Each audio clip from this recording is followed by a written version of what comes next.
Olá, eu sou Fabrício Correia e você está sintonizado no nosso Conversa de Bastidores, o programa líder de audiência na TV aberta, agora na maior multiplataforma de notícias do Brasil, Jovem Pan, a rádio que virou TV.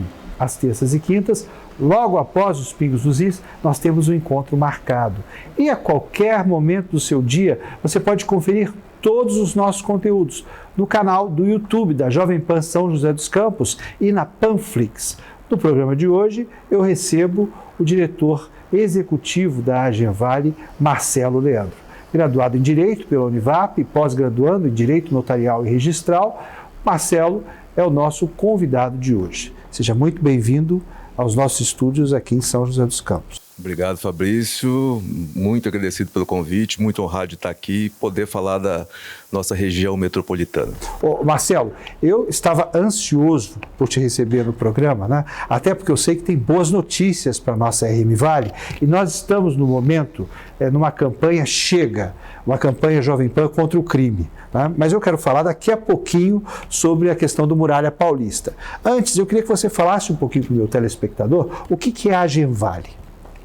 A Agenvale é uma agência metropolitana. O que ela faz, a Agenvale? Ela é o braço do Estado aqui na região metropolitana. É uma representação do Estado aqui na RM Vale. Uma representação do Estado, é uma autarquia. Né? No Estado, nós temos 5 autarquias, né, como agência, né, que é a Sorocaba, Campinas, a Baixada Santista, a região metropolitana e as agências da região da Grande São Paulo. Diferentemente da Anvale, que é uma associação de municípios com uma característica de representação política, a Agenvale é um órgão técnico do governo de São Paulo. A Agenvale é uma autarquia, né, de direito público, né, da administração de direito público. A Anvale é a Associação de Municípios de Direito Privado.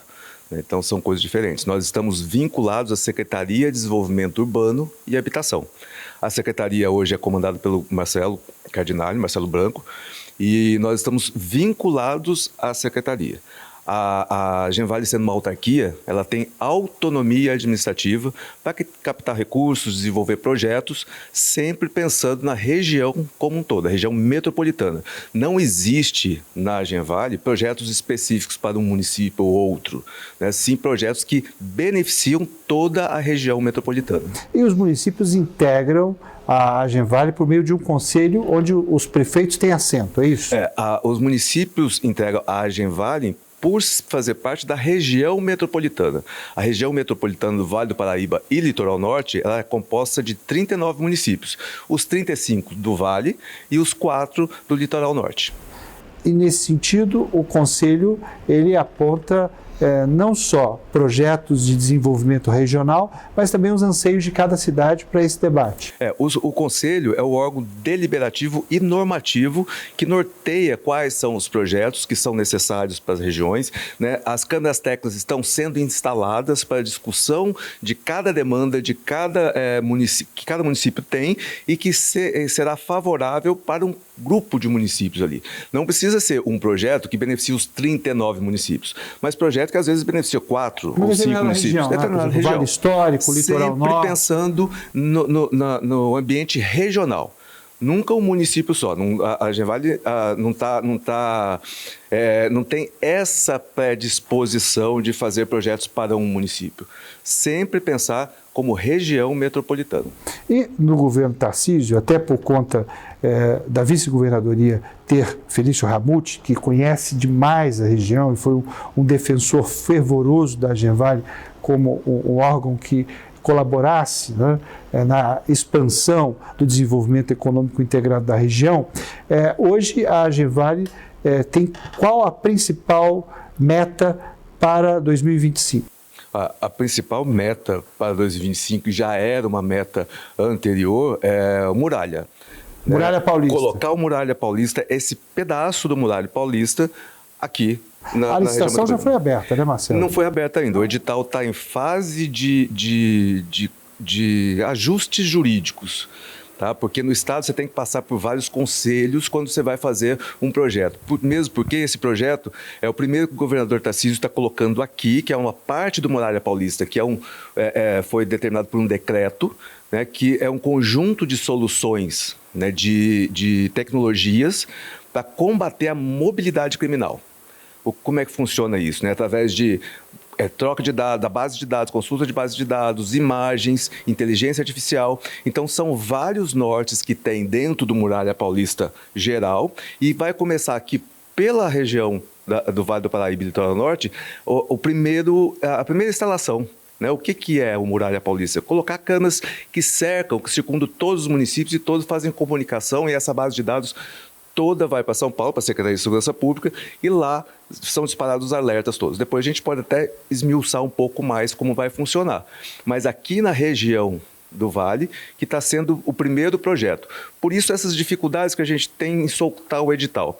Lá em outubro de 2023, o governador Tarcísio suspendeu um edital que foi colocado, porque a gente tinha um valor de 19 milhões para 17 municípios. O governador Tarcísio acertou demais e falou, não, para tudo, tira daí, eu quero que faça para os 39 municípios.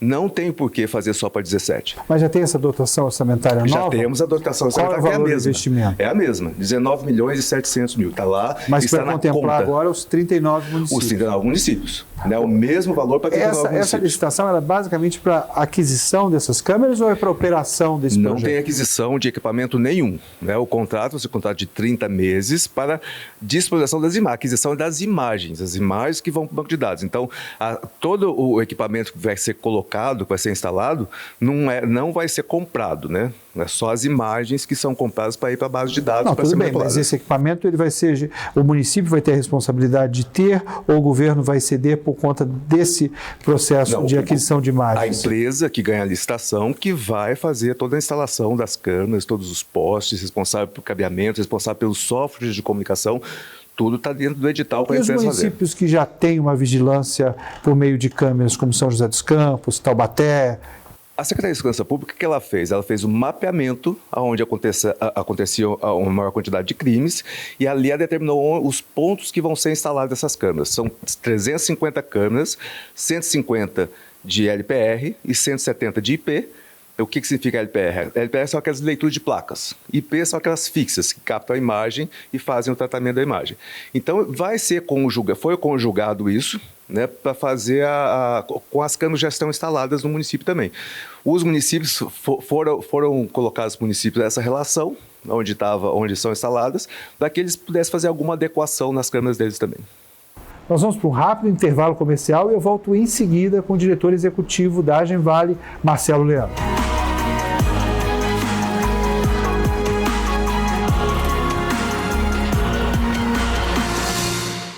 O uso estético de medicamentos como Ozempic e Wegovy vem crescendo rapidamente no Brasil. Impulsionado por influenciadores e a busca por resultados rápidos, o fenômeno levanta um alerta entre médicos, juristas e especialistas em saúde pública.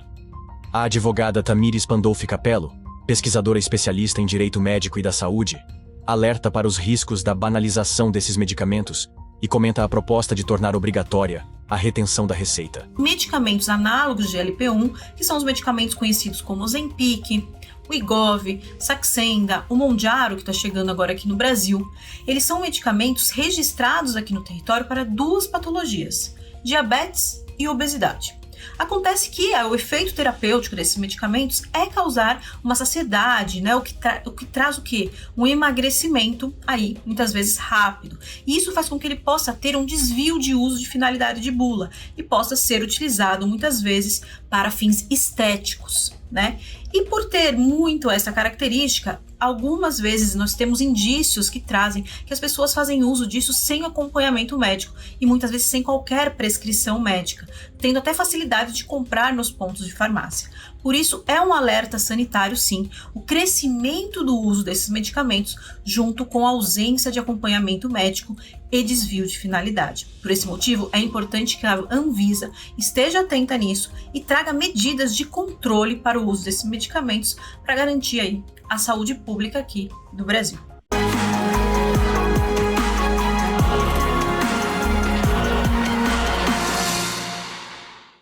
De volta com o nosso Conversa de Bastidores, agora na Jovem Pan, o programa líder de audiência na TV aberta, agora na maior multiplataforma de notícias do Brasil, Jovem Pan, a rádio que virou TV.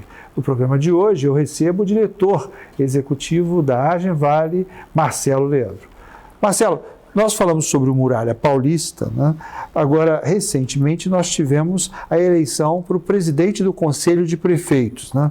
No qual nós tivemos um empate. Eu acho que foi a primeira vez na história da Agenvale que houve um empate, e o desempate era justamente, estatutariamente, o candidato com mais idade. É isso mesmo? O regulamento previa, né, que o candidato com mais idade, houve um empate entre o Antônio Colucci, prefeito de Ilhabela, e o prefeito de São José dos Campos, o Anderson Farias, e pela idade, pelo regulamento, o mais velho, ele assumiria o cargo, e foi o que aconteceu. Agora, qual é a função do presidente do Conselho? O Conselho tem a função de deliberar e normatizar. Deliberar e aprovar as propostas que o governo apresenta. Isso, leva as propostas, tem o dinheiro, tem o orçamento, tem o dinheiro em conta, a gente precisa desenvolver projetos, e aí passa pelo Conselho, para a votação do Conselho, eles deliberam, vamos fazer esse, vamos fazer aquele, esse tem prioridade, esse não tem. Quando temos alguma mudança no regulamento, né, tem que passar pelo Conselho também. Então, o Conselho nos ajuda muito a administrar, fazer a administração de toda a RM Vale. Hoje, qual é a dotação, no caso do governo de São Paulo, para a Agenvale? Além desses 39 milhões, tem mais investimento para outros projetos que estão em debates? Não, por enquanto, dotação não. A gente está pensando em projetos, estudando projetos, conversando projetos, né? A equipe da Secretaria de Desenvolvimento Urbano e Habitação sempre vem a São José. A gente conversa projetos para cá, o que pode ser, o que não pode, qual a instalação das câmeras temáticas agora. A gente chamando o pessoal da sociedade civil também, né, para trazer informações, trazer demandas. Você já tem essa estrutura a ser montada? Quantas câmeras temáticas nós vamos ter na Agenvale? A gente está pensando em 5 câmeras temáticas, né, mas isso ainda é uma apresentação para o Conselho, né, o Conselho que vai decidir isso. Né, e elas vão atuar em que áreas da gestão pública? Em várias áreas, segurança pública, meio ambiente, né, saúde, educação. Então, essas áreas vão ser definidas no Conselho, vão ser apresentadas e definidas no Conselho. E o papel é justamente auxiliar na formulação de novos projetos a serem avaliados pelo Conselho de Prefeitos e encaminhados para o governo de São Paulo. É isso? As ideias são colocadas, né? A gente pode fazer captação de recursos, os recursos podem vir de emendas, podem vir do próprio governo que vai investir ali, para a gente poder colocar um projeto para funcionar. Você colocou muito bem nessa separação dos 35 municípios e mais os 4 do Litoral Norte. Especificamente para o Litoral Norte, tem alguma ação a ser executada? Olha, Fabrício, o governo pensou bem e pensou muito rapidamente, né, depois da tragédia que aconteceu em São Sebastião. Hoje nós temos um sistema de monitoramento por satélite lá, de áreas de risco. Então, são monitoradas diariamente, né, pelos satélites, e esses alertas são lançados, né, quando tem alta incidência de chuvas, nas áreas de risco, fazendo com que o município tenha subsídios para fazer com que aquelas áreas fiquem protegidas. Protegidas no que sentido? Né? Onde as casas saíram, foram demolidas ali, para que não vierem outras pessoas e construíssem ali de novo. Né? Para que... Mas essas áreas, elas permanecem congeladas? Mesmo sem esse processo, as áreas têm que estar congeladas. Né? Ninguém pode desmatar para construir. Ninguém pode abrir uma rua para ir lá e fazer um loteamento. Qualquer loteamento, qualquer empreendimento tem que passar pela fiscalização da prefeitura. Imagine que a prefeitura... Vou dar um exemplo aqui. Quando eu entrei em São José em 2017, a prefeitura tinha 12 fiscais para todo o município, para fiscalizar todas as áreas, casas sendo construídas regularmente. E o Ministério Público sempre falando, olha, precisa fiscalização, precisa fiscalização. O governo do nosso vice-governador hoje, né, à época prefeito de São José, o que fez? Foi lá e buscou na tecnologia, né, que foi o projeto Observa, que faz os satélites varriam a cada 72 horas, né, todo o município, e ali apontava, olha, aqui tinha um verdinho, agora está um marronzinho. O que aconteceu? Abriram uma rua? Por que abriram essa rua aí? O que está acontecendo? Depois você vê um outro marronzinho, limparam, vão fazer um terreno? Cadê? Tem projeto aprovado? Não tem? Então, essa fiscalização tecnológica fez com que viessem os relatórios para as mãos dos fiscais e eles fossem direto ao ponto. Não ficaram rodando toda a cidade até achar o problema. Então, isso que o Estado está fazendo agora para o município, para os 4 municípios do Litoral Norte, e vai expandir para todo o Estado também. Marcelo, esse novo modelo, né, de gestão predial na educação, São José dos Campos foi contemplada dentro do processo licitatório desse modelo do FEDER de construção de escolas e a gestão do equipamento pela iniciativa privada. Isso está na pauta da Genvale também? Não está na pauta da Genvale, mas a gente está sempre atento a isso, né? O modelo qual que é? É realmente ser priorizada a educação na educação. Imagina que um diretor de escola, ele tem que, além de controlar o ensino, como está sendo feito ali, como os professores vão fazer o planejamento de aulas, ele também tem que controlar um muro que caiu, que ele tem que ir lá fazer uma licitação para contratar pedreiro, para fazer essa separação, eu acho muito inteligente. Então, São José dos Campos, podemos dizer que é um piloto, né? Porque é a primeira cidade aqui da RM Vale que vai ser contemplada nesse novo modal. Mas há uma possibilidade de expansão para as demais cidades também? A ideia é para fazer para o estado todo. Dentro da pauta da Genvale, vocês se reúnem mensalmente com os prefeitos, né? Além do Muralha Paulista, qual é a principal solicitação dos prefeitos ao governo de São Paulo nos dias de hoje? Sempre a demanda que a gente vê pelos prefeitos é habitação, né, moradia, regularização de áreas, e o governo vem enfrentando isso com muita coragem, né? O governo Tarcísio agora vai autorizar R$1 bilhão para habitação. Isso é muita coisa. Hoje a gente tem mais ou menos 1.100 unidades sendo construídas, né, pela CDHU, que é uma empresa fantástica, né, que é uma empresa estatal fantástica. Eu tive por um ano na CDHU aqui da região, né, e eu pude ver o quanto é importante a gente ter uma empresa que faça essa administração da habitação no estado. E tem prazo esse investimento? Os municípios já apresentaram suas demandas ao governo? O município sempre tem as demandas prontas, né, porque ela tem a relação Mas não passa para a Genvale? Não passa para a gente. Por quê? Porque a CDHU toma conta disso, né, e a própria secretaria que fiscaliza, que recebe as demandas para que possa fazer investimentos em cada cidade. Com a sua expertise, qual é hoje o maior desafio a ser enfrentado pela Genvale no que tange a autarquia e a consolidação dela como um braço importante para o desenvolvimento regional? O maior desafio nosso agora é colocar o edital na praça, né, publicar o edital para que a gente possa fazer a licitação. A empresa que ganha a licitação tem 3 meses para colocar todas as câmaras funcionando. Então, a gente pretende já agora no segundo semestre que estejam todas funcionando. Você acha que é possível nós termos o Muralha Paulista implantado aqui até o final do ano? Estamos trabalhando para isso, né? A gente trabalha sempre, até esse final desse mês a gente vai publicar o edital, né? O mês passado a gente também falou que ia publicar até o final do mês passado, mas a gente começa a achar alguns problemas jurídicos justamente por ser um programa que vai partir daqui do Vale para todo o estado. Marcelo, nós vamos para um quadro agora chamado Vai e Vem, onde eu faço uma pergunta direta e você me responde de forma objetiva. Vamos lá? Vamos lá. Desenvolvimento econômico significa? Coragem política. Uma inspiração na vida pública. Felício Ramute. Região metropolitana do Vale do Paraíba é caminho? Caminho para o desenvolvimento do estado, para alavancar o estado. Sensação de segurança colabora? Com a sensação de você poder andar na rua, né, e se sentir seguro. O estado de São Paulo e a região metropolitana do Vale do Paraíba que eu quero ajudar a construir para as próximas gerações a partir do meu exercício como diretor executivo da Genvale. Nesse momento, buscando a segurança para toda a região metropolitana. Queria agradecer demais a sua presença. Eu acho extremamente importante que a população conheça mais sobre a Genvale e toda essa luta, né, pelo desenvolvimento integrado da nossa região, e desejo bastante êxito, não só nesse projeto do Muralha Paulista, mas nas outras ações que a Genvale vem a desenvolver aqui para a região. Agradeço o convite, eu confio muito no trabalho da Genvale, confio muito em quem trabalha comigo lá, são poucos funcionários, mas todos vestem a camisa e lutam pelo estado de São Paulo. Essa foi a nossa entrevista com Marcelo Leandro, diretor executivo da Agenvale. A gente se vê no próximo programa. Até lá!